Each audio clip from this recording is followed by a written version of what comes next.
Pensionistët italian që jetojnë në Shqipëri dërgojnë letër Ramës, mos na taksoni 15%. Sipas raportimit të La Repubblica, mes 3.000 pensionistëve italian që jetojnë në Shqipëri ka shqetësim, ankth dhe frikë për mundësinë e një takse mbi pensionet e tyre, të cilat deri tani nuk janë taksuar, që prej disa javësh shumë prej tyre ndjejnë rrezikun e një goditje fiskale.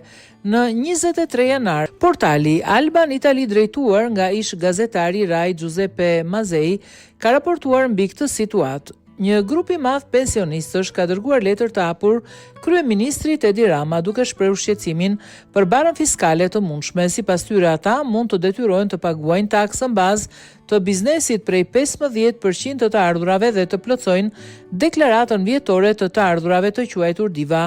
Shqetësimi ka lindur pas ndryshimeve të ligjit fiskal në janar 2024. Ligji i vitit 2019 përjashtonte nga taksat shteta si TBS, me leje qëndrimi në Shqipëri përfshir italianët.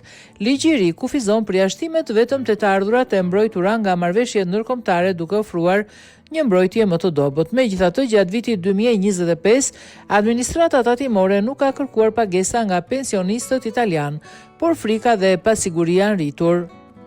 Pensionistët italian marrin mesatarisht 3.500 euro në muaj dhe shumë kanë nisur të drejtohen CAF-eve dhe drejtorisë tatimeve për sqarim, për informacionet mbeten të pasakta dhe kontradiktore. Sondazhet tregojnë se një taks 15% mund të shtyjë të zhvendosen në vende më miqësore fiskalisht si Slovenia, Hungaria dhe Kroacia.